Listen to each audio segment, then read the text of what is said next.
belum siap. Hmm? Jamnya jam berapa memang harusnya? 7:30 kan? Iya, Bu. Kenapa? Jaringan?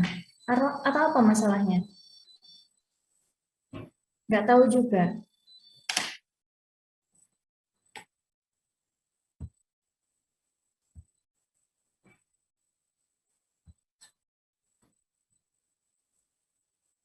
Biasa ya begini ya. Biasa yang sisa-sisanya ini terlambat begini.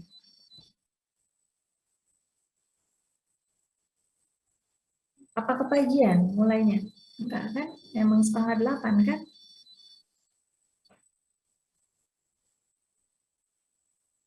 Ya, oke lah ya. Saya mulai ya. Ini saya nggak tahu nih. Saya serahkan ke sekretarisnya aja. Saya nggak bisa kasih batasan waktu karena kita belum ada kontrak. Di kontrak perkuliahan di awal gimana sama dosen yang mengajar paling awal Pak Hadi ya? Di kontrak perkuliahan disebutkan tidak? Sudah Berapa, disebutkan berapa menit keterlambatan? 10 menit, Bu. 10 menit kan? Ini udah lebih nih berarti. Ya, kita mulai aja. Silakan semuanya diaktifkan, masih ada yang aktif nih teman-teman.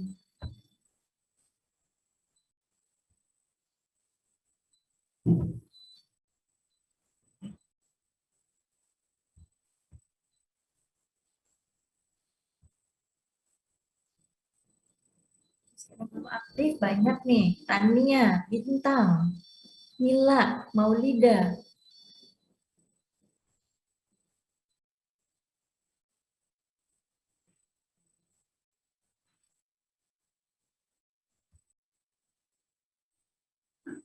Siti Muria, itu.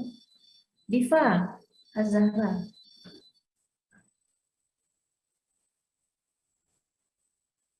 Agnes, Agnes Metilda, Daniel. Ini lokasinya di mana? Di Samarinda semua atau masih ada yang di rumah, di kampung, di luar Samarinda? Ada yang di luar Samarinda? saya Ibu. Saya Ibu. Saya, Bu. Harusnya di mana sudah? Di Samarinda atau enggak?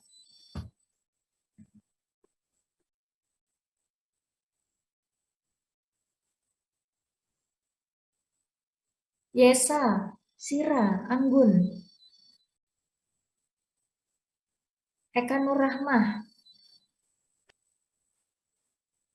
Michelle, Albert, Andi Rifki, Ramadan. Ini kalau nggak diaktifkan nih saya bingung kalian ini kuliah atau kalian ngapain gitu loh. Ibu, Nah, sebelumnya saya minta maaf ya Ibu, jaringan saya agak susah. Sebentar saya ganti kuota dulu. ya silakan. Virus,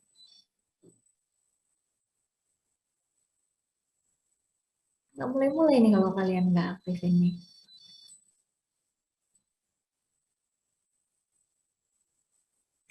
Rizka, Rizka Roy Batul Aliyah. Ibu permisi, sebelumnya mohon maaf, Bu. Ya, Michelle.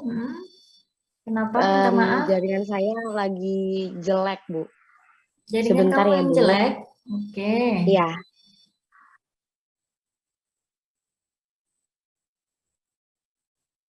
Putri Nisrina, Bintang Noval, Rahima. Ini jangan sampai namanya saya catat ya. Ibu, mohon maaf. Hmm. Saya izin off cam karena jaringan saya kurang stabil, Bu. Terus jika menggunakan paket data, jaringannya juga naik turun, Bu.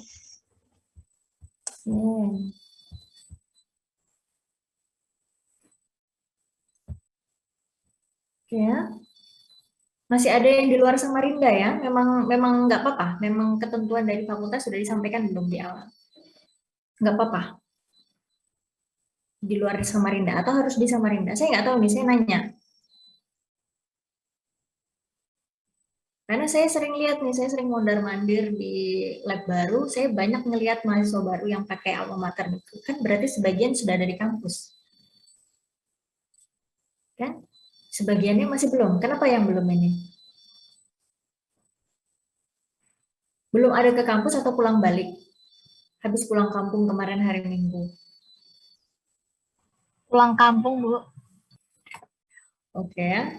Kalau gitu, nggak apa yang penting nanti balik karena nanti akan ada tugas yang memang kalian harus datangi langsung ke saya gitu ya. Jadi eh, di Samarinda ya, berarti bukan berarti tidak pernah ke Samarinda kan ya? Nanti akan ke Samarinda ya. Oke, saya mulai ya. Bismillahirrahmanirrahim. Assalamualaikum warahmatullahi wabarakatuh. Selamat pagi. Waalaikumsalam warahmatullahi Waalaikumsalam warahmatullahi wabarakatuh. Selamat pagi, Bu. Pagi, Bu. Oke ya. Kita mata kuliah apa ini? Lab dan praktek kerja farmasi, Bu. Oke, lab dan praktek kerja farmasi. Di awal sudah disampaikan tidak? Apa pentingnya mata kuliah ini?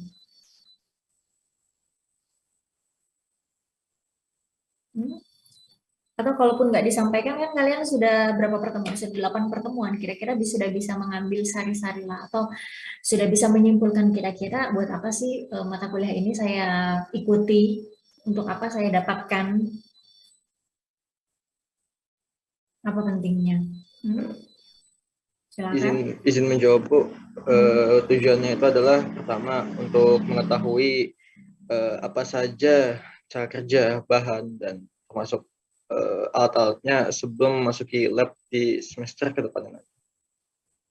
Oke, karena memang kalau apa namanya, ketika kita kuliah farmasi gitu ya, tidak terlepas dari praktikum di laboratorium.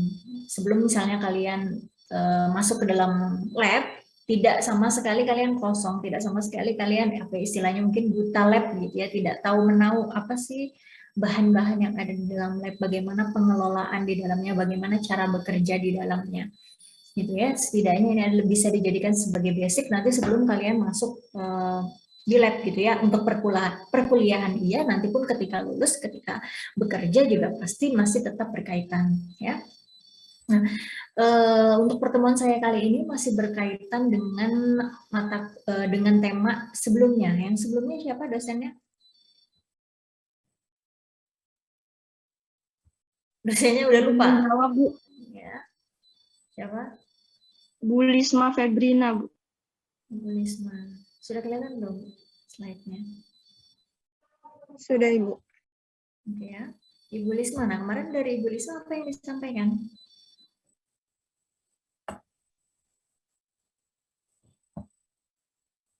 Izin jawab, Bu. Silakan. Ibu Lisma mengajarkan tentang bahan kimia, Bu. Mengajarkan tentang bahan kimia. Bahan kimia, ntar saya mau lihat namanya. Bahan kimia apa yang kalian ketahui?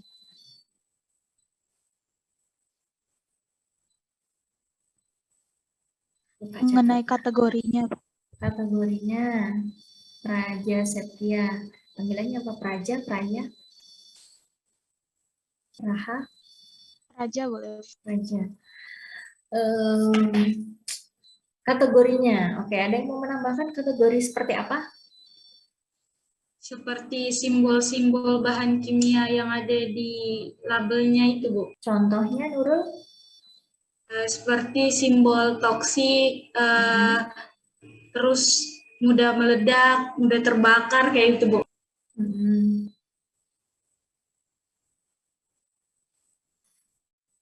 Mau ketawa habis ngomong. Serius ya?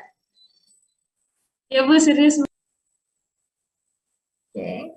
Terus yang lain yang ingin menambahkan?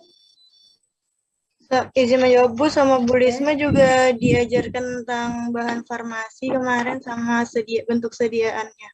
Bisa kasih contohnya yang lain siapa?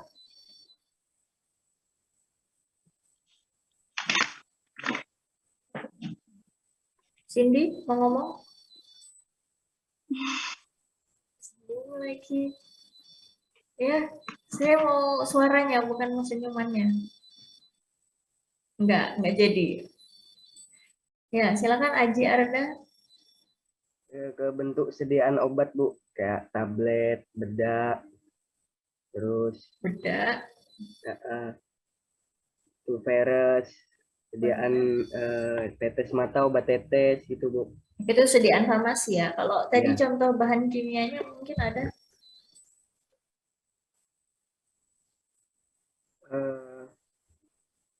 Bahan kimia berbahaya kayak amonia itu berbahaya. Oke. Yang lainnya ada yang mau ditambahkan lagi? Apalagi yang disampaikan Ibu Risma?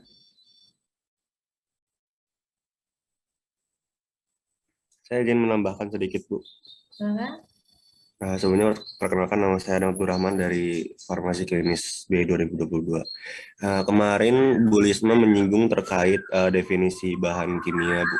Jadi kan banyak yang ada di produk-produk itu menyatakan bahwa dia mengandung bahan kimia, sedangkan air aja kan H2O itu kan sebuah bentuk bahan kimia. Nah, jadi kayak Ibu Lisma tuh mempertanyakan bahan kimia apa dulu nih yang ada, masa kalau nggak ada bahan kimia terus apa yang membentuk si produk tersebut gitu. Mungkin yang sebenarnya harusnya bahan kimia berbahaya yang segala macamnya gitu sih, Bu. Oke, yang lain?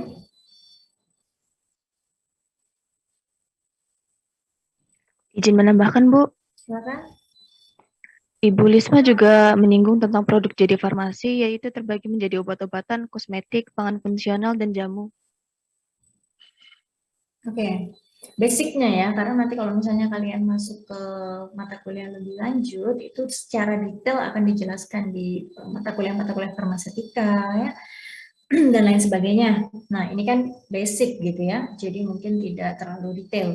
Nah, jadi kalau misalnya tema saya untuk hari ini masih ada kaitannya ya dengan apa yang disampaikan Bu Lisma. Jadi kemarin kalau Bu Lisma itu membahas tentang bahannya, maka saya akan membahas bagaimana cara pengolahan limbahnya. Nah, ini berkaitan juga dengan apa yang kalian, tugas pertama yang saya berikan kemarin, yaitu maksudnya tugas kelompok ya. Nah, berkaitan dengan limbah B3 ya yang kemarin. Nah, di sini kita coba pelajari dulu, limbah itu sebenarnya apa? Ya, kalau di sini sudah jelas, hasil sisa atau hasil samping, zat yang dihasilkan dari suatu proses produksi. Ya, nah, jadi hasil sisa, hasil samping yang tidak digunakan, gitu ya, itu masuknya kategori limbah. Nah, ini kita mesti cari tahu dulu ya, limbahnya ini sumber penghasilnya apa, jenisnya bagaimana, karakteristiknya bagaimana, kenapa penting? Ya, sumber penghasil limbah itu biasanya apa saja sih? Ya, itu mesti kita ketahui di sini. Ya. Nah, kemudian ketika limbah itu kita bahas secara umum, untuk lebih spesifiknya lagi masuk ke limbah B3. Kemarin dijelaskan ya dengan Bu Lisma ya, B3 itu apa? Ada yang masih ingat B3 itu apa? Bahan berbahaya dan beracun. Bahan berbahaya dan beracun. Nah, di sini ada pengertiannya ya. Jadi kalau misalnya ini saya nggak perbarui, yang terbaru kan PP 21 2021 kalau nggak salah ya. Ini sebelum saya perbarui. Tapi kurang lebih sama saja maknanya, sama saja definisinya ya. Kalau B3 itu kan zat, energi, dan atau komponen lain yang karena sifatnya, konsentrasinya, dan atau jumlahnya secara langsung maupun tidak langsung dapat mencemarkan dan atau merusak lingkungan hidup, membahayakan lingkungan hidup, kesehatan, serta kelangsungan hidup manusia dan makhluk lain.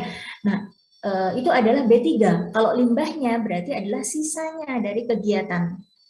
Ya, sisanya dari kegiatan B3 tadi. Ya.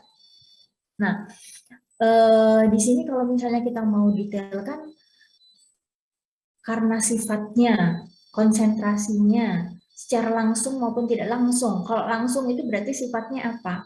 Akut, ya. Jadi efek berbahaya dari limbahnya ini akut. secara langsung. Sementara kalau tidak langsung, bisa jadi dia akan menimbulkan efeknya nanti jangka panjang, kronis ya. Sekian bulan kemudian atau sekian tahun kemudian efeknya nanti baru akan dirasakan. Itu yang kebanyakan mungkin terjadi. Termasuk kita mungkin yang kerja di laboratorium, terkadang kita tidak merasa. Kita tidak merasakan efek secara langsung, tapi nanti bisa jadi kalau misalnya terakumulasi di kemudian hari akan baru nampak gitu ya. Nah, jadi ada akut, bisa jadi kronis juga. Ya. Nah, kemudian apa itu limbah laboratorium? Yaitu limbah yang berasal dari buangan hasil-hasil reaksi berbagai larutan kimia dalam suatu eksperimen. Jadi limbah laboratorium. Jadi sumber dari limbah B3 ini bisa jadi dia dari laboratorium gitu ya. Nah, berarti hasil dari limbah laboratorium ini bisa jadi sifatnya B3, bisa jadi tidak gitu ya. Nah, limbah B3, identifikasi dulu jenis limbahnya itu apa ya, maksudnya jenisnya kita mesti tahu dulu ya, limbah ini jenisnya apakah dia organik, anorganik, B3 atau bukan. Ya, kalau dia masuk B3 berarti nanti ada penanganan khusus. Mau organik maupun anorganik juga sama, gitu ya. Cuman karena kita di sini fokusnya adalah B3 dari laboratorium, ya. Kemudian karakteristiknya bagaimana, mudah meledak, mudah terbakar, ya. Kalian sudah pelajari ini sebelumnya. Nah, ini ada yang tahu nggak nih? Bersifat korosif, bersifat iritatif, bersifat korosif ini biasanya oleh zat-zat yang sifatnya apa? Izin menjawab. Oke. Siapa? Di Ajeng.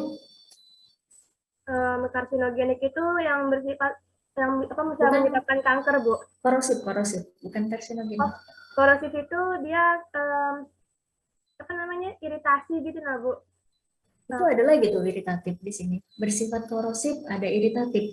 Bedanya bahan yang seperti apa? Bahan yang seperti apa bahan yang sifatnya seperti apa yang menyebabkan korosif dan yang menyebabkan iritatif? Asam, Bu.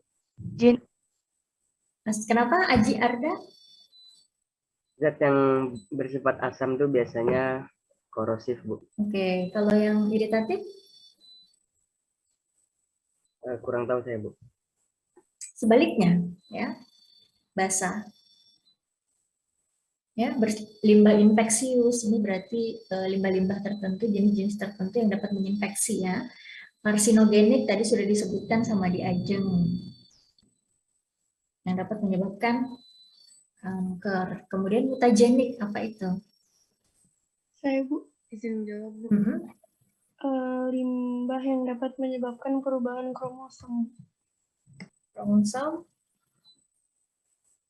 Bisa lebih disederhanakan?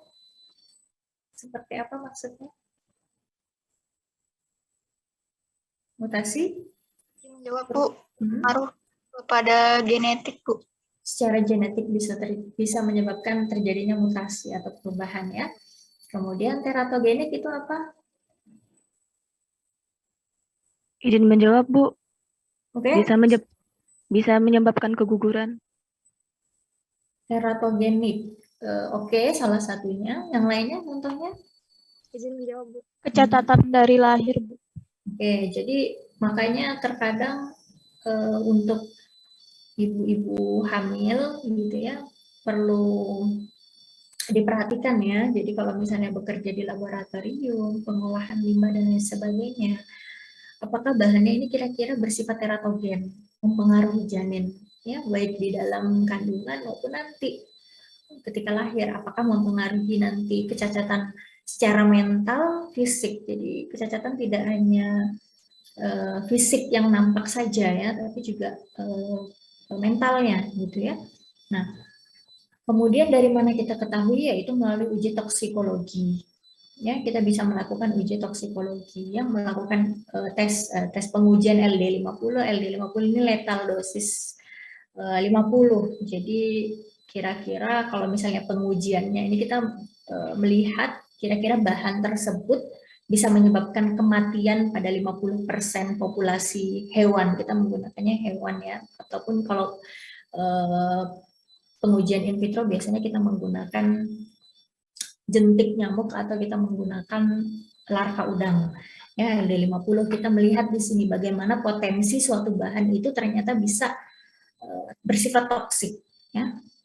Nah, kemudian sifatnya ada pengujian toksisitas yang dia melihat efeknya secara akut maupun secara kronis. Ya, banyak kan ya, jangankan bahan-bahan kimia ya, bahan-bahan yang akan digunakan sebagai obat juga kita harus melalui uji toksisitas ya. Toksikologi kita harus melalui uji toksisitas apakah sebentar.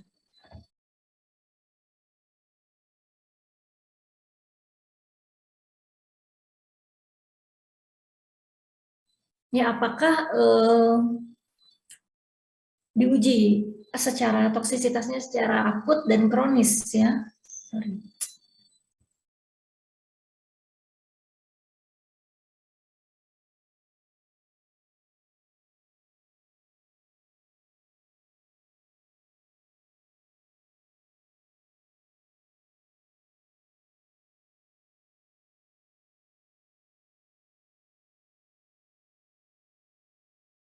Jadi dilihat bahan-bahan tersebut, misalnya bahan yang akan digunakan sebagai kandidat obat misalnya, apakah dia ketika diuji toksisitas akut bisa jadi dia tidak muncul ya, secara akut mungkin nggak muncul. Jadi banyak bahan-bahan obatan yang ketika diuji toksisitas akut ternyata tidak muncul. Ketika dilakukan uji toksisitas kronis ternyata ada, gitu ya.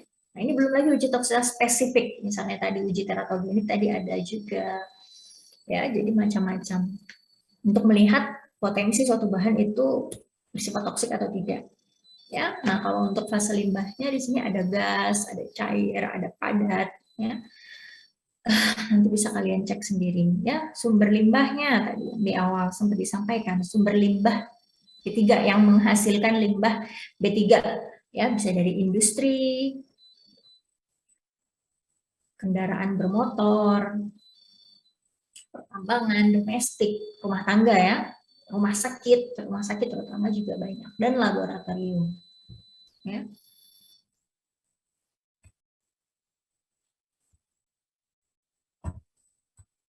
Nah,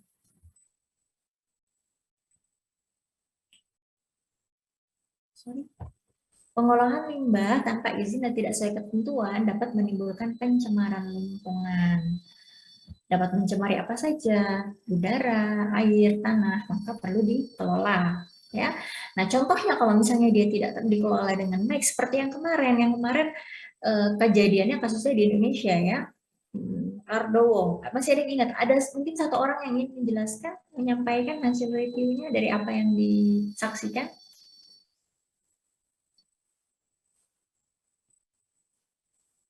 Silakan, ada yang berani? Izin menjawab, Ibu. Siapa yang bicara? Perkenalkan, nama saya Irene Letrombe dari kelas A Farmasi Klinis. Jadi video yang kemarin itu membahas mengenai limbah B3 ya, Bu. Jadi ada suatu perusahaan, dia datang ke suatu desa yang namanya Lawar. Wah, itu, Bu. Jadi dia tuh menjanjikan bahwa ini akan seperti pembaruan lingkungan, tapi ternyata pada saat di lapangan mereka malah membuang sisa-sisa limbah B3 pada tanah warga tersebut. Nah, akhirnya warga tersebut sadar sehingga berusaha untuk menyampaikan kendala mereka kepada pemerintah, namun pemerintah seringkali tidak acuh, Bu. Jadi hingga pada akhirnya sampai tahun berapa itu? 2016 itu masuk mata najwa juga, Bu, dibahas mengenai hal tersebut. Oke. Oke, jadi di sini mungkin benar. Jadi kita tidak berfokus pada kasusnya ya, bukan tidak berfokus pada kasusnya. Kita fokus kepada limbahnya. Kita fokus kepada inti permasalahannya. Ya, jadi kalau misalnya sebenarnya PT Pria ya. PT Pria ya namanya ya di Lakadawa tersebut. Nah, itu kan adalah suatu perusahaan yang awal mulanya dia untuk pengolahan limbah ya, pengolahan limbah. Jadi industri-industri, rumah sakit dan lain sebagainya itu kan kebanyakan tidak bisa mengelola limbah secara mandiri, ya. Jangankan yang di Jawa Timur, itu kan letaknya di Jawa Timur ya, jangankan hanya yang di Jawa Timur, terkadang yang di luar pun juga sama gitu ya. Jadi bisa jadi si PT Pria ini menerima pengolahan limbah tidak hanya dari sumber tadi, sumber limbah yang hanya dari Jawa Timur saja, tetapi juga dari luar. Dan itu bayangkan saja kalau misalnya dalam satu industri sekian ton misalnya, berapa industri dikalikan, belum lagi yang rumah sakit, limbah medis, ada ratusan rumah sakit, ya jadi tercatat kan ada ratusan rumah sakit di Pulau Jawa dan itu nyaris 90%-nya tidak melakukan pengolahan limbah sendiri. Kan ada beberapa rumah sakit yang bisa melakukan pengolahan limbah sendiri, tapi kebanyakan melalui pihak ketiga gitu ya untuk mengolah.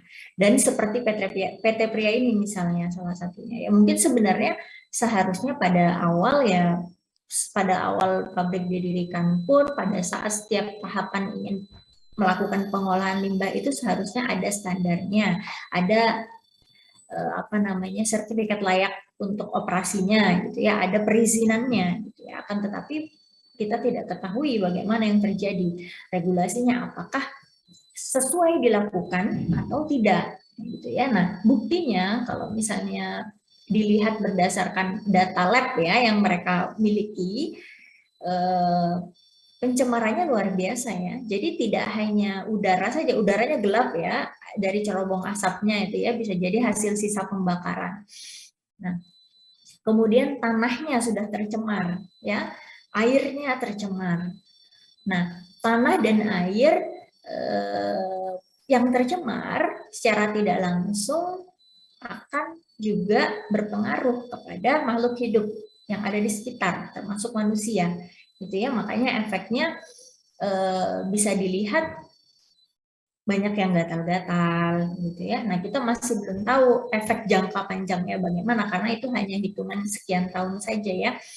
Yang kelihatan adalah mungkin penyakit kulit gitu ya, dan airnya tidak bisa digunakan lagi ya karena sudah tidak sesuai dengan baku mutu. Ya, jadi luar biasa sekali kalau misalnya limbah ini tidak dikelola dengan benar, dengan baik sesuai prosedur, maka efeknya luar biasa gitu ya, bisa mencemari tiga aspek yang sangat pentingnya, air, tanah, udara, dan itu jika sudah tercemar maka makhluk hidup yang di sekitarnya akan berpengaruh, akan terkena dampaknya. Itu ya, itu yang di Lakardao. Itu salah satu contoh sebenarnya kalau misalnya kita mau coba lihat di berbagai daerah lain juga banyak kondisinya ya yang tercemar limbah. Ya, silakan mungkin nanti bisa sambil dicek-cek kembali gitu ya, kira-kira di mana saja ya yang ada kasus-kasus serupa. Ya, kemudian yang paling ekstrimnya juga adalah tragedi Minamata di Jepang. Nah, ini sempat disebutkan juga sebenarnya di videonya. Ya, ini juga sama ya. Jadi atas ketidaktahuan mungkin ya. Jadi sebuah pabrik jadi di Teluk ya, sebenarnya pembuangan limbahnya itu di perairannya, dan ternyata hasil limbahnya itu kalau nggak salah perusahaan industri saya lupa ya. Tapi hasil dari limbahnya itu merkuri, metil merkuri. Dan itu ternyata pada saat dibuang terus-menerus bertahun-tahun gitu ya, terakumulasi di perairan. Jadi warga yang tinggal di sekitar Teluk di pinggiran pantainya gitu ya banyak ya. Nah, itu terpengaruh gitu ya. Merkuri bayangkan ya. Jadi kena ke habitat lautnya, iya, ke manusianya, iya, sampai ke bayi-bayi yang dilahirkan gitu ya. Jadi kenanya ini penyakitnya mengenai sistem saraf pusat ini kalau nggak salah, sistem saraf pusat karena terganggu ya secara penglihatan ya, kejang otot, lemas ya, tidak bisa bicara, kelumpuhan dan kematian. Jadi epidemi kejadiannya pada saat itu ya. Bahayanya limbah B3. Kemudian Lokanalyasa ini di daerah Niagara ya, Niagara. Jadi pada awalnya mungkin ini ya tempat-tempat konservatif, tempat-tempat wisata biasa gitu ya, didirikan pabrik di situ. Nah kalau ini mungkin atas ketidaktahuan sepertinya ya, tidak tahu bahwa ternyata limbah yang dihasilkan itu berbahaya ya. Ternyata dilihat kok banyak kejadian gitu ya, binatang-binatang, manusia, anak-anak gitu ya, banyak kejadian. Ternyata ya efek samping dari limbah pembuangannya. Ya, jadi banyak sebenarnya kasus-kasus yang lain, mungkin bisa silahkan kalian cek sendiri. Ya, nah ini regulasi pengolahan limbah, ini ada beberapa peraturan-peraturan yang mengatur ya, bisa kalian lihat pengelolaan lingkungan hidup, kemudian penyelenggaraan, mulai dari penetapan hingga pembuangan, peraturan Menteri Lingkungan Hidup dan Kehutanan di sini syarat perizinannya, jadi harus jelas perizinannya dalam pengelolaan limbah, penguburan, penimbunan, kemudian di sini teknis sama. Jadi banyak ya, banyak aturan hukum yang menaungi bagaimana pengelolaan limbah B3. Masih sadar? Masih sadar ya? Ngantuk? Enggak? Tidak, Bu. Tidak, Bu. Oke ya, nah di sini mungkin yang dirangkum secara garis besar, mungkin nanti kalau misalnya kalian lihat di referensi lain mungkin ada tambahan, tapi kurang lebih ini ya poin-poinnya untuk penyelenggaraan pengelolaan limbah. Ya, kegiatannya meliputi apa saja, ada beberapa hal. Tahap-tahapannya, yaitu reduksi, mulai dari reduksi, pengurangan, ya, penyimpanan limbahnya bagaimana, pengumpulannya, pengangkutannya bagaimana, pemanfaatan, sampai pengolahan atau penimbunan akhir. Ya. Yang pertama yaitu minimalisasi limbah. Jadi proses untuk pengelolaan limbah ini tidak kita berbicara tentang mengelola hasil akhirnya saja, tapi bagaimana dari awal, sejak awal kita meminimalisasi penggunaannya atau penghasilannya, gitu ya. Nah, pemilihan pemasok yang tepat, apakah pemasoknya masih bisa menerima kembali limbah yang dihasilkan, ini juga akan berpengaruh ya. Kemudian pembelian yang tidak berlebihan, jadi seperti misalnya di laboratorium. Di lab itu kan kalau misalnya kalian lihat kita mungkin gambarannya itu adalah laboratorium yang ada di kampus. Ini gambaran kecil ya. Kita berbicara laboratorium yang ada di kampus. Kalau misalnya skala besar industri atau lab yang lebih besar tentu kapasitasnya lebih besar. Tapi coba kita ambil contoh yang di kampus ya. Dalam jumlah yang kecil ya. Tidak kecil juga sih sebenarnya dibandingkan rumah tangga. Ya. Pembelian tidak berlebihan. Nah, kalau misalnya kalian masuk lab, kalian akan lihat terutama gudang, mungkin ya gudang bahan. Kalian akan lihat di situ ada banyak sekali bahan-bahan kimia. Ya. Nah, apakah bahan-bahan tersebut dibeli begitu saja? Tidak, tentu ada perencanaan. Ya. Direncanakan, dibutuhkan misalnya digunakan untuk sekian tahun, sekian bulan. Maka kita hanya butuh sekian. Nah, itu adalah untuk meminimalisir limbah yang akan dihasilkan. Jadi tidak apa ya, membeli bahan semaunya saja. Ada perencanaan, ya, sesuai dengan kebutuhan. Kalau di farmasi ini kan labnya banyak, lab dasarnya saja ada berapa kalau masih ada 6 ya, lab dasarnya. Ada biologi, farmakologi, teknologi, kimia, klinis, biomedis, ya. Ada 6 lab dasar yang untuk kalian praktikum. Belum laboratorium riset yang di lab baru. Nah, itu ada banyak sekali laboratorium. Ya. Nah, di situ tentu direncanakan. Jadi masing-masing lab merencanakan kebutuhannya. Nanti diajukan ke ketua pusatnya, Pak Hadi ya. Nanti baru diadakan. Gitu ya. Jadi tidak asal beli aja. Ya. Kemudian pengecekan secara periodik di ruang penyimpanan. Jadi di gudang itu dicek ya. adakah bahan yang kira-kira ternyata masih banyak tapi kita mengadakan lagi pembelian lagi, tidak ya? Jadi kalau misalnya masih ada ya itu yang dimanfaatkan. Ya, pengambilan bahan kimia di ruang penyimpanan dengan sistem first in first out.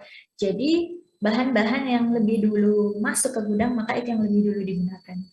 Ya, untuk menghindari supaya tidak terjadi penumpukan bahan yang kadaluarsa. Gitu ya. Jadi pertama kali masuk maka itu yang digunakan terlebih dahulu ya. Pembuatan reagen sesuai kebutuhan dan pelabelan. Jadi kalau misalnya bikin reagen itu terutama untuk pengujian-pengujian tertentu di lab kimia biasanya sering bikin reagen tertentu. Nah, itu sesuai kebutuhan aja, jadi nggak buat banyak-banyak misalnya, buatlah sekalian 10 liter untuk besok-besok pekan depan. Tidak, jadi dibuat sesuai dengan kebutuhan. Misalnya kebutuhan untuk pengujian pekan ini sekian, ya sudah dibuat sekian gitu. Karena kalau misalnya kita bikin reagen terlalu banyak juga ketika sudah jadi reagennya disimpan terlalu lama juga lama-lama akan tidak bagus kualitasnya, bisa kadaluarsa atau tidak bisa digunakan lagi, ujung-ujungnya dibuang jadi limbah. Jadi dibuat sesuai dengan kebutuhan saja, berapa mili butuhnya. Ya. Nah, kemudian memiliki perencanaan dalam program pengambilan, ya tadi yang kurang lebih sama yang sudah saya sampaikan ya. Kemudian pemilihan metode menggunakan bahan yang ramah lingkungan. Nah, ini juga jadi kalau misalnya dalam kita sebagai seorang farmasis mau melakukan pengujian, maka kita pastikan bahwa bahan-bahan sebisa mungkin ya. Alternatifnya kita cari bahan yang ramah lingkungan. Kan B3 gitu ya misalnya. Kalau saya karena farmakologi, misalnya contohnya dalam pengujian farmakologi untuk uji diabetes misalnya. Untuk uji diabetes kita pakai hewan. Kita pakai hewannya tikus. Nah, tikusnya ini dibikin diabetes dulu. Bagaimana caranya bikin diabetes? Ada banyak pilihan. Kita induksi pakai bahan, yang satu namanya streptozotocin, yang satu namanya alloxan. Ini sama-sama bisa membuat tikus diabetes dengan cepat. Tapi ada perbedaan. Perbedaannya apa? Kalau streptozotocin itu lebih toksik dibandingkan alloxan, ya. Jadi lebih toksik ke penggunanya, gitu ya. Ramah lingkungan itu kan tidak hanya terhadap lingkungan, tapi juga terhadap makhluk hidupnya, gitu ya, terhadap kita manusianya. Nah, makanya pemilihannya lebih kepada alloxan, karena alloxan dia memang toksik untuk membuat diabetes, tapi dia tidak toksik kepada penggunanya, kepada penelitinya, relatif aman. Sementara streptozotocin dia bisa toksik ke tamunya, ke penelitinya, gitu. Efeknya nanti ke kita juga ada. Jadi alternatifnya seperti itu. Kita pilih yang mana yang lebih ramah lingkungan. Ya. Kemudian pemilihan peralatan yang tepat. Peralatan juga, ya, penting dipertimbangkan untuk digunakan. Kemudian recovery, reuse, recycle. Ini tujuannya adalah memanfaatkan limbah agar dapat digunakan kembali. Ya, pemanfaatannya itu tentu kita pastikan bahwa terutama mungkin alat-alat ya, alat-alat wadah atau apapun itu, kita pastikan dulu bahwa dia bebas dari infeksius, sudah tidak berbahaya lagi, ya, baru diolah kembali, didaur ulang. Ya. Kemudian pelatihan personilnya penting sekali. Ya, personil yang ada di lab yang berkaitan, entah itu laboran, entah itu penelitinya, ya, analis dan lain sebagainya. Ya. Kemudian tata kelola jadi setiap laboratorium memiliki tata kelola yang baik. Nah, kemudian ini yang kedua tadi adalah minimalisasi, ya, minimalisasi limbah. Yang selanjutnya adalah penyimpanan limbahnya, ya, yang perlu dipastikan bahwa penyimpanan itu harus sesuai dengan karakteristiknya, ya, ini karakteristiknya, ya. Kemudian di tempat yang aman, temperaturnya sesuai, gitu ya. Jangan yang mudah meledak ditaruhnya, yang mudah terbakar ditaruhnya di temperatur tinggi, mudah meledak di temperatur yang tinggi. Misalnya, durasi penyimpanannya berapa lama? Pelabelan yang benar dan jelas. Labelnya harus tahan air dan permanen supaya tidak hilang gitu ya, kita ntar kehilangan arah jadinya kalau misalnya labelnya hilang, kita nggak ngerti ini limbah apa, udah berapa lama limbah ini dibuang gitu ya. Nah, untuk kemasannya, untuk kemasan di sini menggunakan kemasan yang terbuat dari bahan logam atau plastik yang dapat mengemas limbah B3 sesuai dengan karakteristiknya. Ya. Mampu mengungkung limbah B3 untuk berada tetap dalam kemasan. Memiliki penutup yang kuat, ya, supaya nggak tumpah-tumpah pas diangkat. Ya. Tidak bocor, tidak berkarat, tidak rusak. Ya. Labelingnya sistem menggunakan sistem perwarnaan. Ya. Prinsip kemasan limbah apa? Jika limbah tidak selaras, tidak disimpan dalam kemasan yang sama. Jadi kalau jangan mencampur-campur sesuatu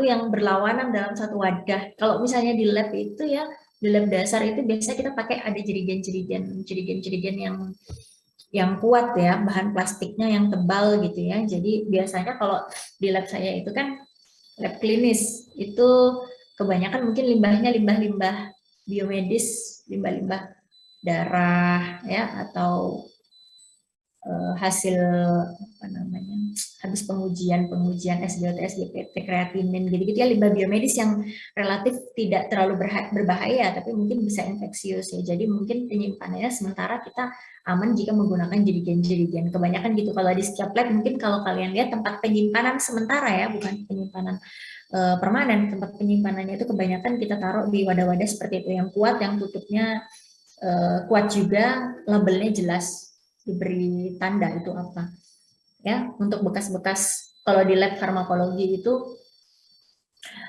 bekas-bekas kita apa namanya, siring, needle jarum suntik untuk hewan itu biasanya kecil-kecil itu kita masukkan juga dalam wadah yang kuat gitu ya, untuk sementara nanti sampai terisi ya.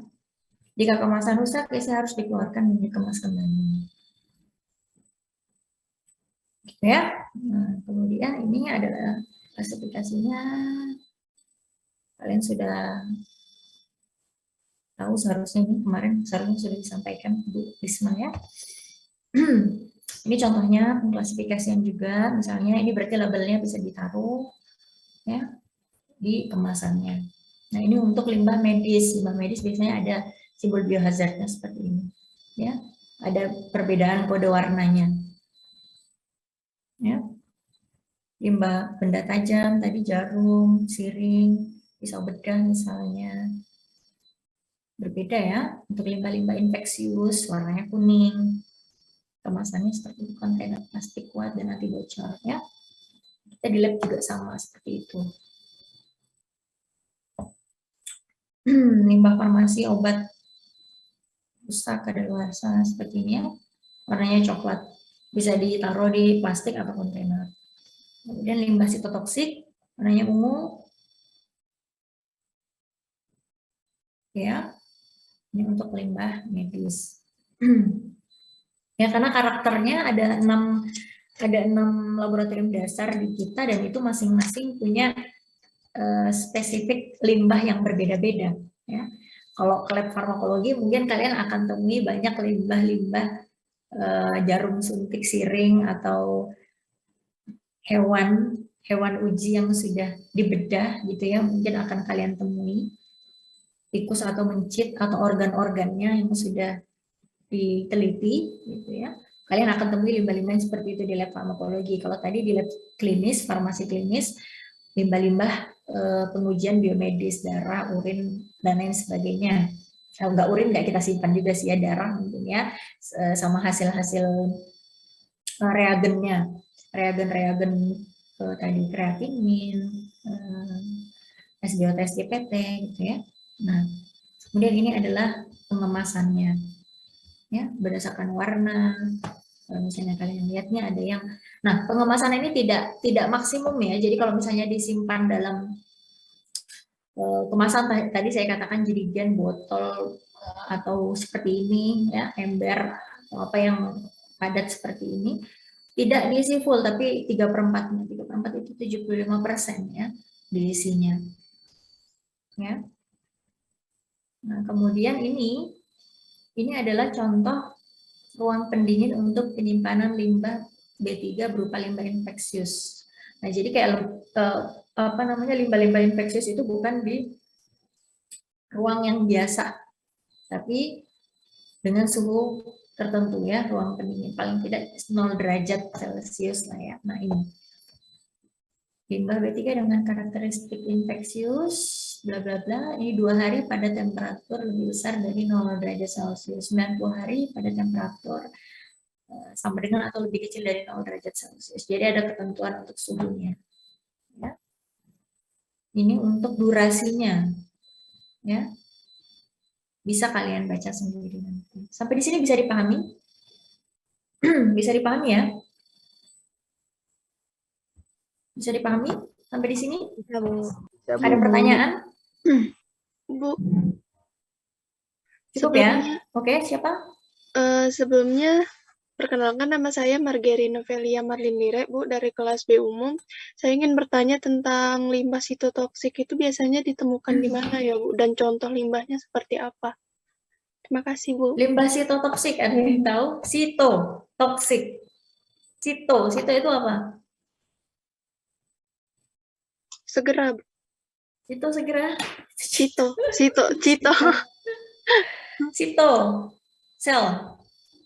Sel toksik berarti yang bersifat toksik terhadap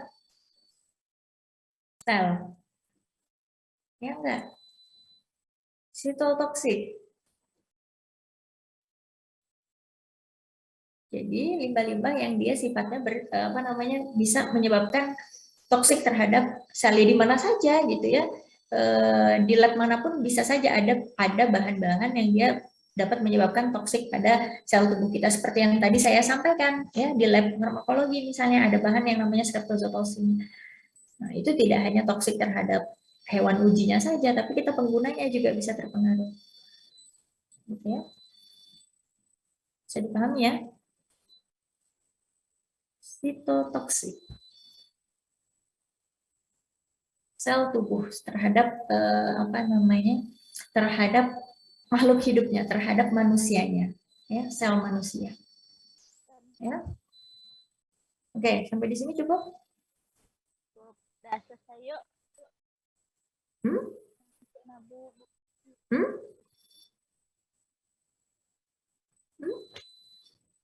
Ada yang ngomong?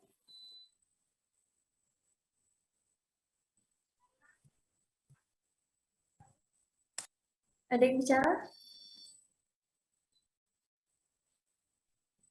Saya ingin bertanya, Bu. Ya, silakan. Perkenalkan sebelumnya nama saya Anindita Dihay Subroto dari kelas A klinis. Pertanyaan saya yaitu kenapa itu harus disimpan di temperatur 0 derajat, Bu? Gini, misalnya contohnya gini. Limbah infeksius itu berarti yang bersifat menginfeksi ya. Yang bersifat menginfeksi. Misalnya aja gini, kalau di lab mikrobiologi itu ada lab mikrobiologi ya. Lab mikrobiologi itu biasanya kebanyakan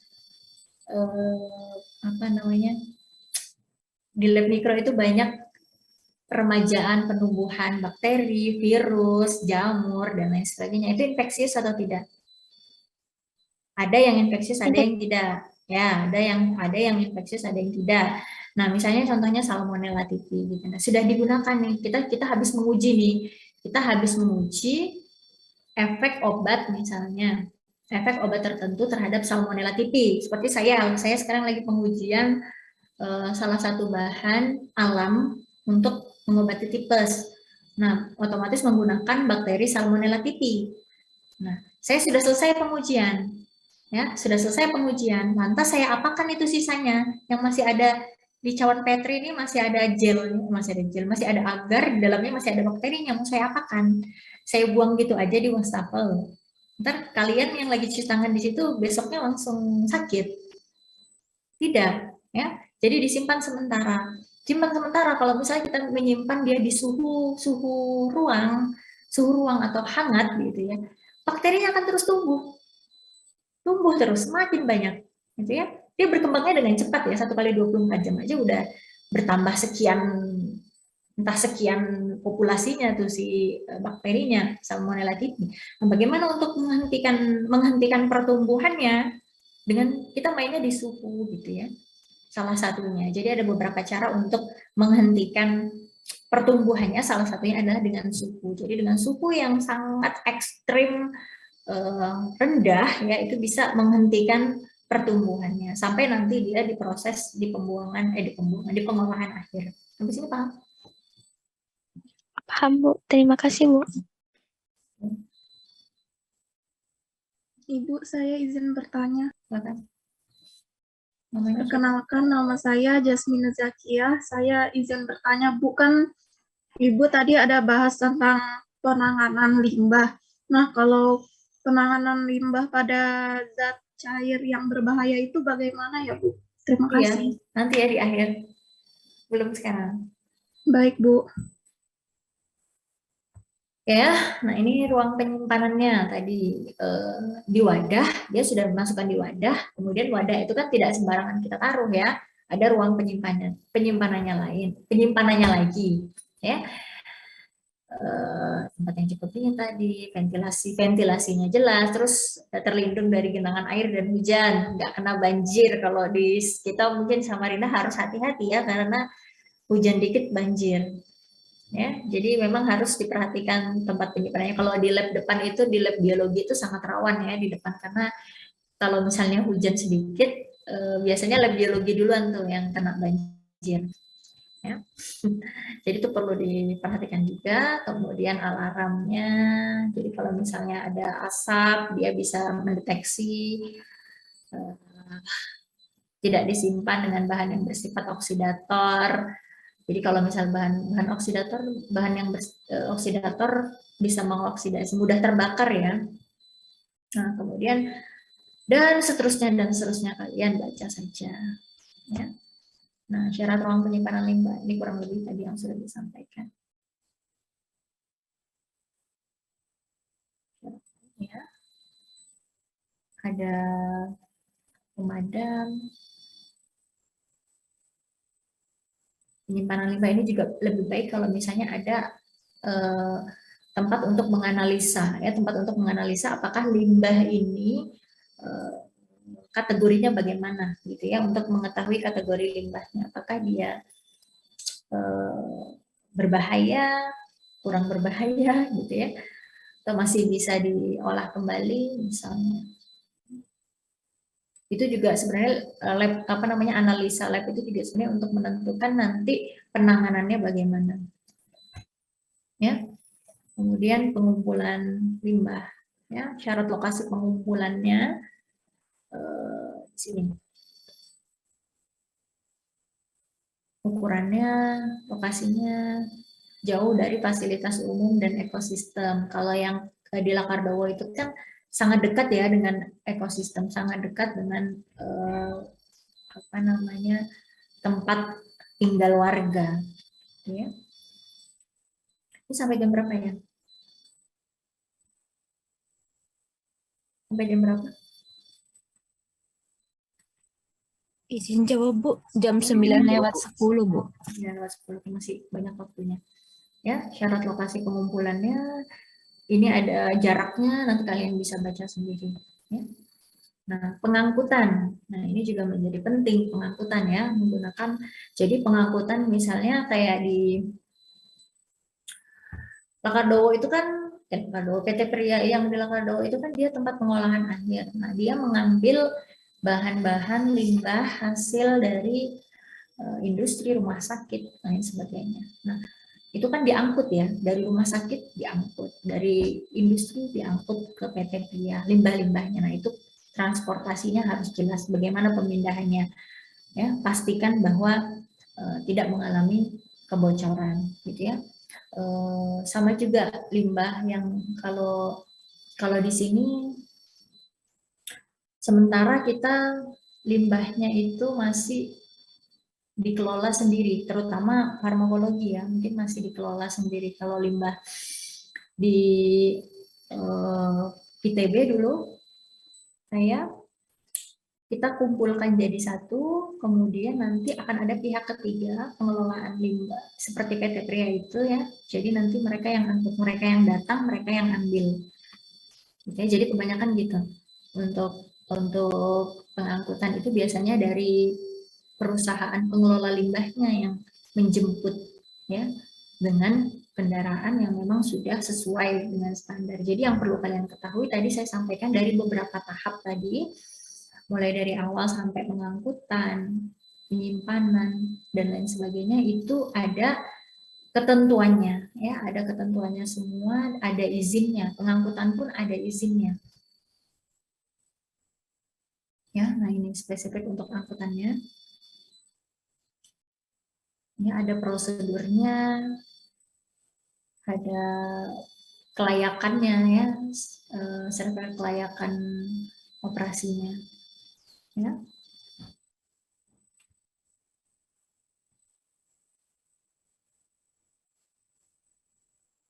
Jadi nggak bisa diangkat sembarang kita aja, semau kita aja pakai apa misalnya kita angkut aja pakai Fortuner atau pakai Pajero, enggak ya. Jadi ada ketentuannya untuk mengangkut limbah. Ini untuk limbah yang berbahaya ya. Kalau limbah-limbah rumah tangga yang tidak berbahaya ya terserah aja. Ya.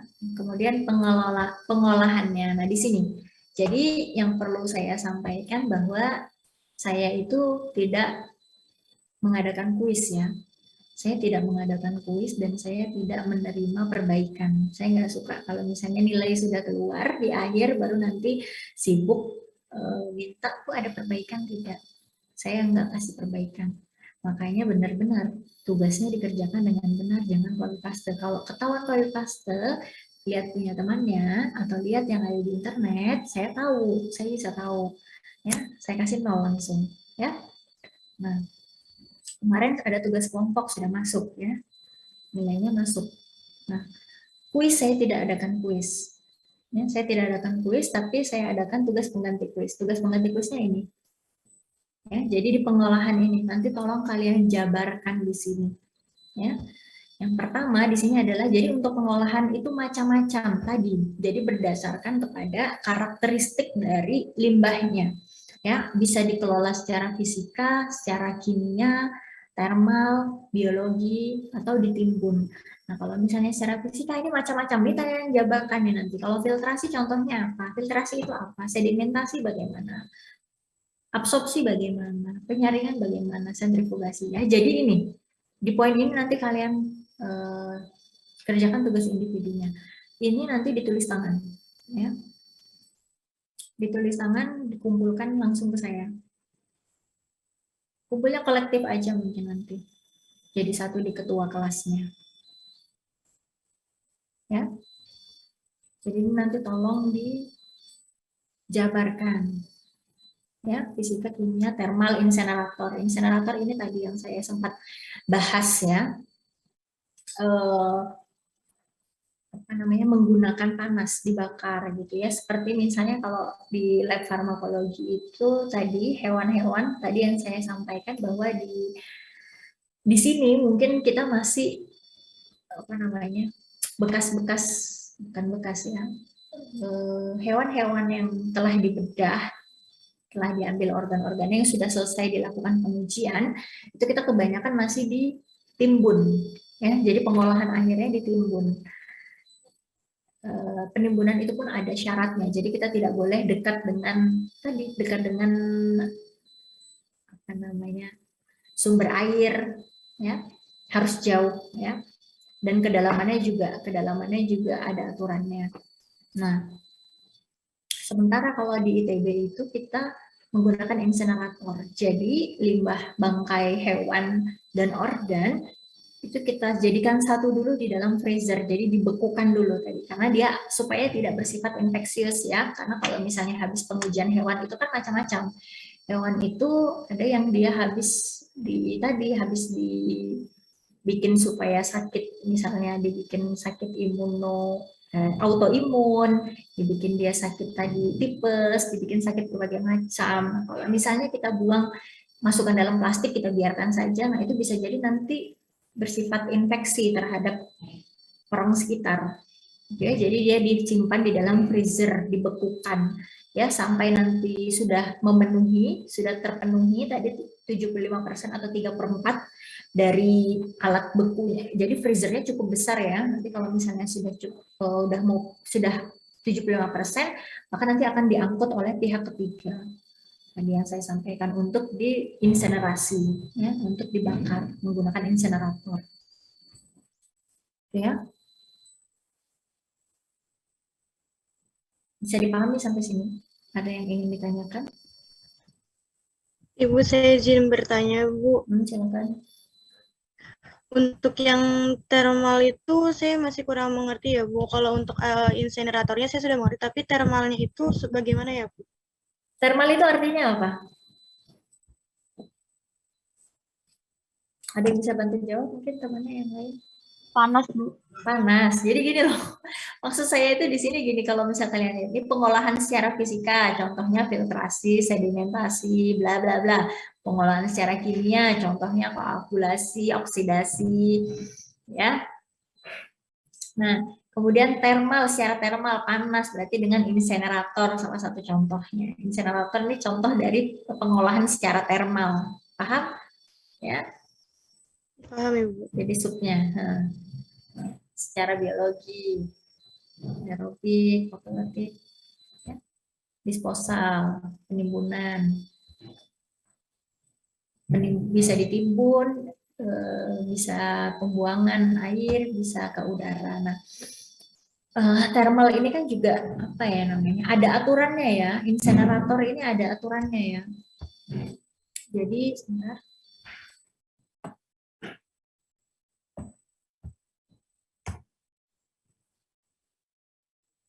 Oke, nanti kita bahas di sini aja. Ya, untuk tugas sudah paham ya?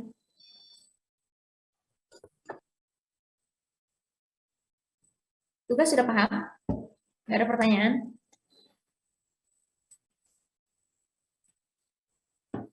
Paham? Dari jawab. Ibu izin bertanya. Silakan. Perkenalkan nama saya Nur Jasmi. Saya izin bertanya untuk tugasnya deadline-nya kapan ya, Bu? Maunya kapan? Saya nanya beneran, maunya kapan? Deal-dealan aja. Jadi nggak usah memberatkan, santai aja.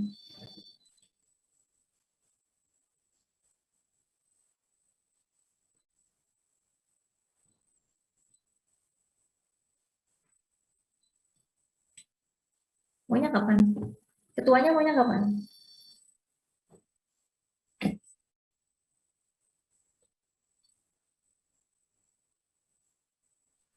Ibu izin menjawab, Bu. Ya. Nah, sebelumnya saya izin memperkenalkan diri, perkenalkan saya Bintang Nova Fauzan dari kelas A klinis, Bu. Untuk pengumpulannya apakah bisa minggu depan, Bu? Hari Senin. Apa? Terserah kalau saya. Kalau saya gini, kita kalau misalnya kalau saya itu ya, yang penting kita sepakat. Kalau misalnya kalian maunya Senin, pekan depan, berarti saya tunggu hari Senin sampai pukul 24.00 hari Senin. Kalau misalnya lebih dari hari Senin 24.01 misalnya, nggak akan saya terima. Baik, Bu. Saya juga ingin bertanya, Bu. Kalau ada yang di luar Samarinda gimana ya, Bu, tugasnya? Lewat G-Drive apa kita printkan gitu? Enggak, saya maunya fisik. Saya maunya tugas fisik ditulis tangan. Terserah bagaimana caranya. Baik, Bu. Mau kalian misalnya tulis tangan terus kumpulkan ke ketuanya, kan kolektif ya. Kalau misalnya ada satu yang bermasalah, satu kelas nggak saya terima ya. Terserah kalian mau tulis tangan di sana, terus nanti diubah jadi PDF terus diprintkan teman kalian, terserah ya. Paham?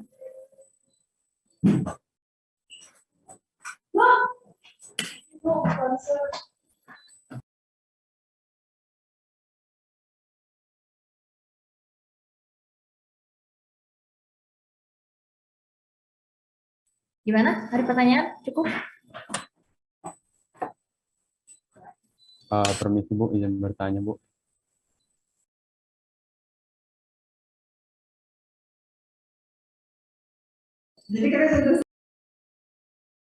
Ya, silakan. Untuk penulisannya di kertasnya bebas aja Kak Bu? Bebas aja. Terserah Oke. kalian. Saya cuma mau lihat tulisan kalian menulis sendiri, ya. Karena kalau misalnya menulis kan setidaknya kalian membaca. Kalau sudah baca, setidaknya apa yang kalian baca kalian tulis tuh di tangan. Setidaknya ada yang nyangkut gitu, ya, dibandingkan kalian ketik atau kalian. Ya, saya khawatir yang lain-lainnya. Ya, paham? Paham Bu.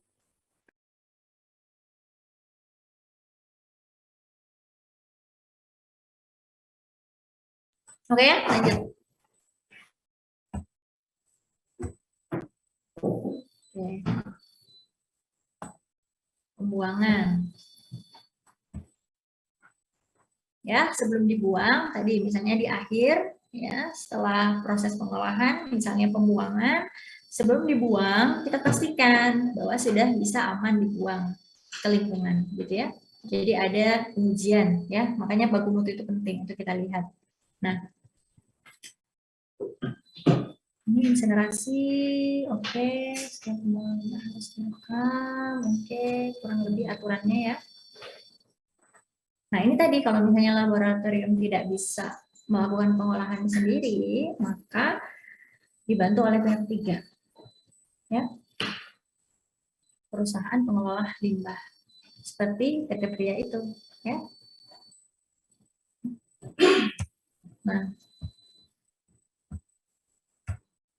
Ya, jadi kalau misalnya di udara, jadi dipastikan ada berbagai proses yang memastikan bahwa nanti ketika udara itu keluar bersih. Bukan tidak bersih, tapi ada kadarnya, ada konsentrasinya, gitu ya. Nah, ini adsorben, ini contohnya tadi ya, ini setidaknya untuk tugas kalian tadi ada gambaran sedikit untuk adsorben, misalnya ini untuk yang air, tadi termasuk pertanyaan temannya sebelumnya, bagaimana zat air salah satunya seperti ini, diberikan zat adsorben, gitu ya, untuk setidaknya mengurangi polutan atau mengurangi limbah yang tercemar di air. Gitu ya. Jadi mungkin nanti akan ada hasil airnya ya yang bisa kembali mungkin digunakan, dan ada hasil padatnya. Hasil padatnya ini biasanya nanti dilanjutkan untuk dimasukkan ke dalam insinerator atau dibakar ya. Nah, kemudian ini proses koagulasi sama juga di sini. Nanti ada fase jernihnya dan ada fase padatannya. Ya, fase padatannya ini nanti akan yang akan diproses lebih lanjut ya. Juga sama bisa dimasukkan ke dalam insinerator. Nah, ini adalah tanurnya atau insinerator. Nah, ini ada suhu ketentuannya ya, ada suhunya dan durasinya. Jadi kalau misalnya suhunya itu tidak sesuai, lebih rendah misalnya, nah itu mempengaruhi nanti abu yang dihasilkan. Jadi kalau misalnya suhunya sesuai, sekian ton misalnya, hasil abunya itu tidak lebih dari 1 kilogram. Tapi kalau misalnya suhunya ini tidak sesuai, abunya yang dihasilkan bisa lebih banyak. Ya. Nah, makanya mungkin kalau misalnya kejadian seperti yang di Lepardowo itu bisa jadi ya. Ini mereka bilang mereka punya insinerator ya, ada alat untuk pembakarannya. Nah, kan tetapi abu yang berjatuhan di tanah warga gitu ya, itu sudah berlebihan. Nah, bisa jadi bermasalahnya adalah di suhunya, suhu pembakarannya kurang maksimum gitu ya. Seharusnya kan 100% gitu maksimum ya, tapi bisa jadi tidak maksimum sehingga abu yang dihasilkan itu berlebihan ya. Nanti pun hasil abu yang dihasilkan pun itu bisa diolah lebih lanjut. Jadi kayak fly ash yang sempat disebutkan, fly ash, bottom ash, itu kan abu yang berterbangan atau abu yang berjatuhan di bawah. Nah, itu bisa dilakukan pengolahan ya, misal dipadatkan gitu ya, dipadatkan dengan dicampur semen dan lain sebagainya. Gitu ya. Sampai di sini bisa dipahami ya contohnya. Ini kan sebenarnya gambaran dari tugas kalian.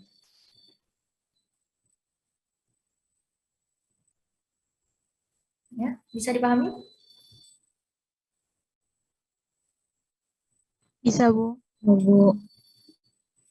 Nah, kemudian di sini tambahan saja ya, yang ini berkaitan dengan limbah medis. Ya, jadi ada obat-obatan yang kadaluarsa atau tidak digunakan lagi, ada bahan-bahan infektif, zoostastik tadi ya, benda tajam.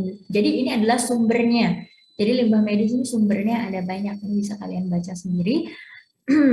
Nah, kalau misalnya dalam skala rumah tangga saja, kita bisa edukasi dengan dagu-sibu, dapatkan, gunakan, simpan, dan buang. Bagaimana cara membuangnya?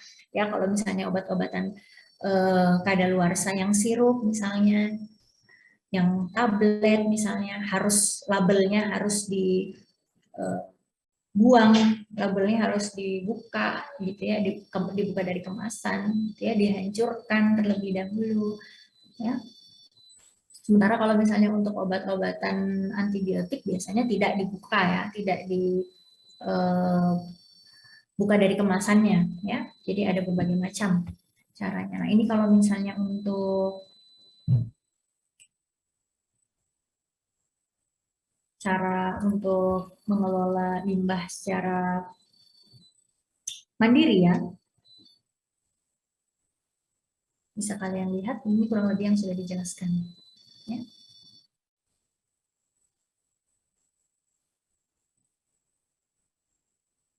Ini ada beberapa material yang bisa dikelola, bisa kita kelola sendiri tadi, yang sudah dijelaskan ya, material biakan bakteri tadi, kemudian organ jaringan, misalnya di lab farmakologi, ya.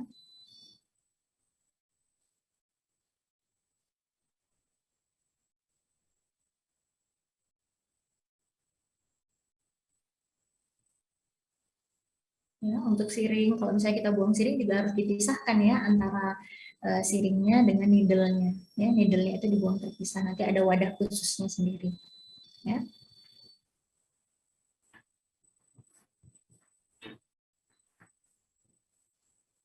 Nah, sementara kalau misalnya dia sudah terkontaminasi misalnya untuk mengambil darah, nah kita nggak tahu apakah dia nanti bersifat infeksius atau tidak. Nah, maka dia termasuk dalam limbah B3 untuk siringnya, untuk needle-nya ya. Sampai di sini bisa dipahami ya. Habis. Itu hanya tambahan untuk limbah medisnya ya. Sampai di sini bisa dipahami untuk pengolahan penanganan limbah laboratorium.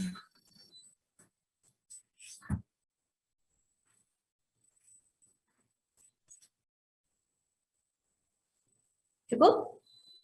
Ada pertanyaan lagi?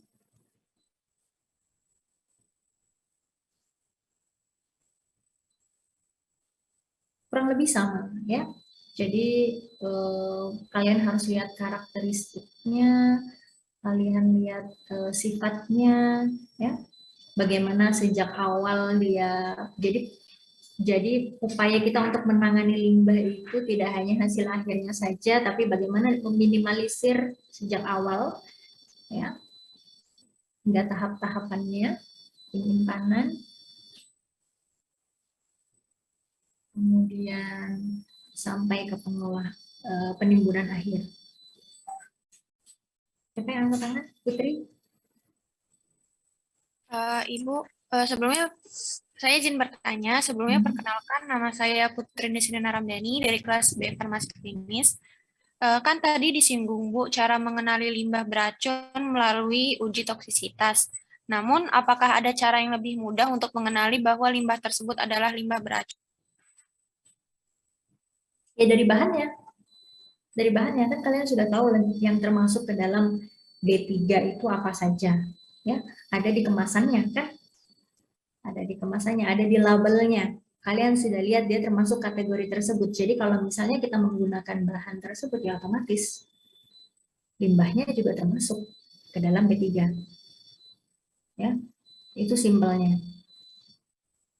Ya, kecuali misalnya wadahnya, wadah limbahnya. Nah, wadah limbahnya itu bisa masuk kategori tidak B3, tetapi kita harus pastikan bahwa sudah didesinfeksi, sudah diproses supaya wadahnya ini tidak tidak berbahaya lagi gitu ya, dapat digunakan kembali.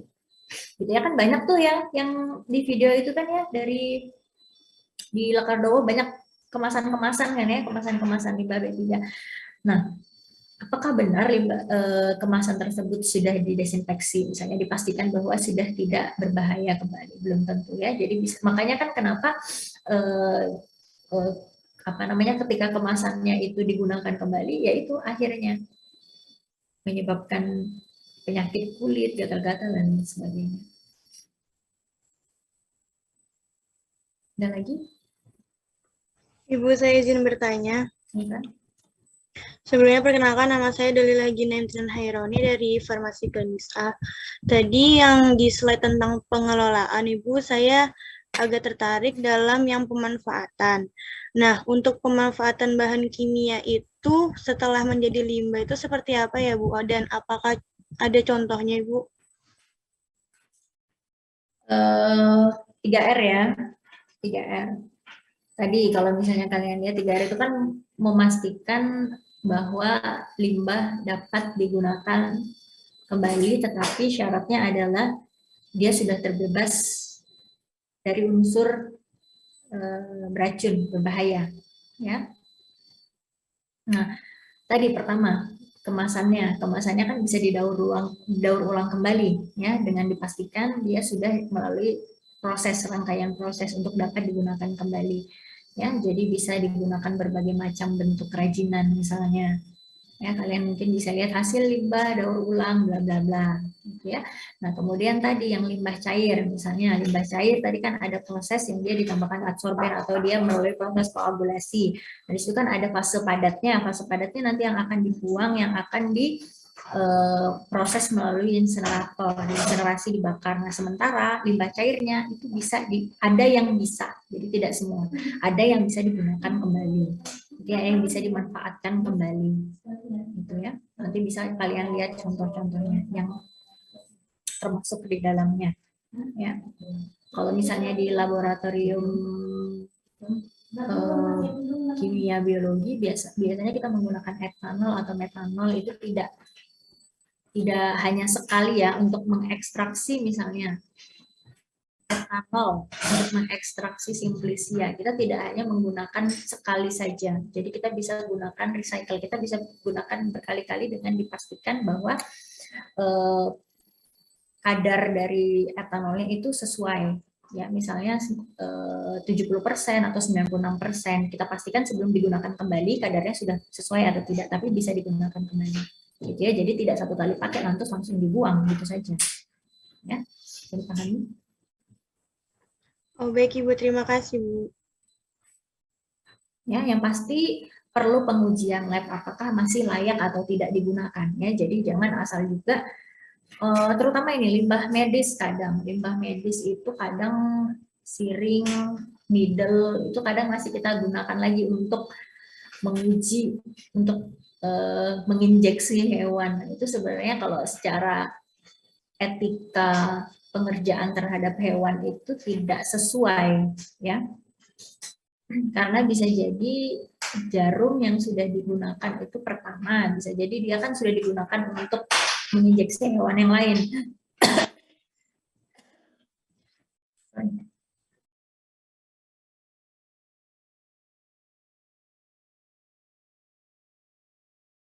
Nah, yang kedua, jarum yang sudah digunakan ketajamannya sudah tidak seperti di awal, seperti baru tentu ya, entah dia sudah berkarat misalnya lain sebagainya, itu menyakiti hewan.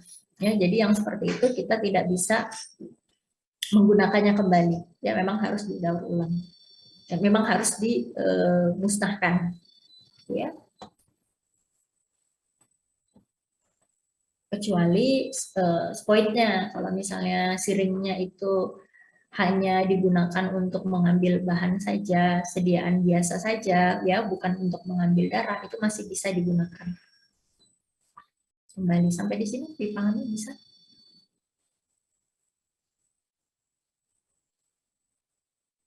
Nurlina Fika, mana yang namanya Fika?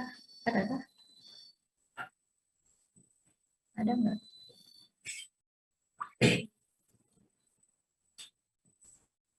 Oh, Nurliza Fika. Oh, ini yang namanya Nurliza Fika.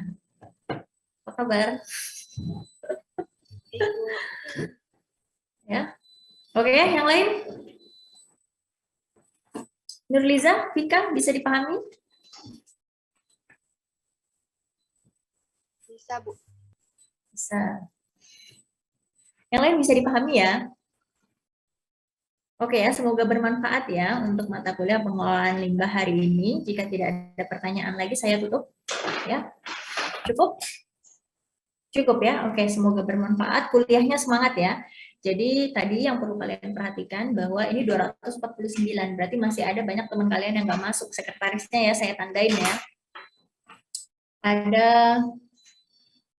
8 orang ya yang nggak masuk ya.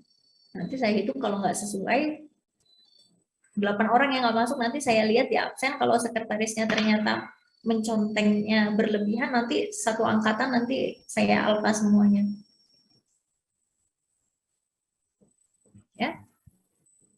Ya, jadi kalau misalnya kuliah, pastikan on time, tepat waktu, 10 menit waktunya. Ya, jadi kontrak di awal itu sangat penting. Kontrak di awal dengan dosen itu sangat penting dan harus kalian patuhi. Kalau misalnya dikatakan 10 menit, ya 10 menit. Jangan lebih dari itu. Ya.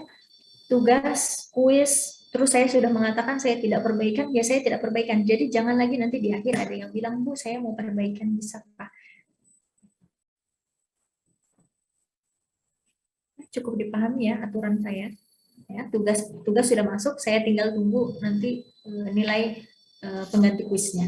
Ya, sudah cukup ya. Semoga bermanfaat, semangat kuliahnya, perjalanan kalian masih panjang ya. Masih ada 7 semester lagi ke depan. Ya, semangat semuanya. Oke, saya akhiri. Terima kasih. Assalamualaikum warahmatullahi wabarakatuh.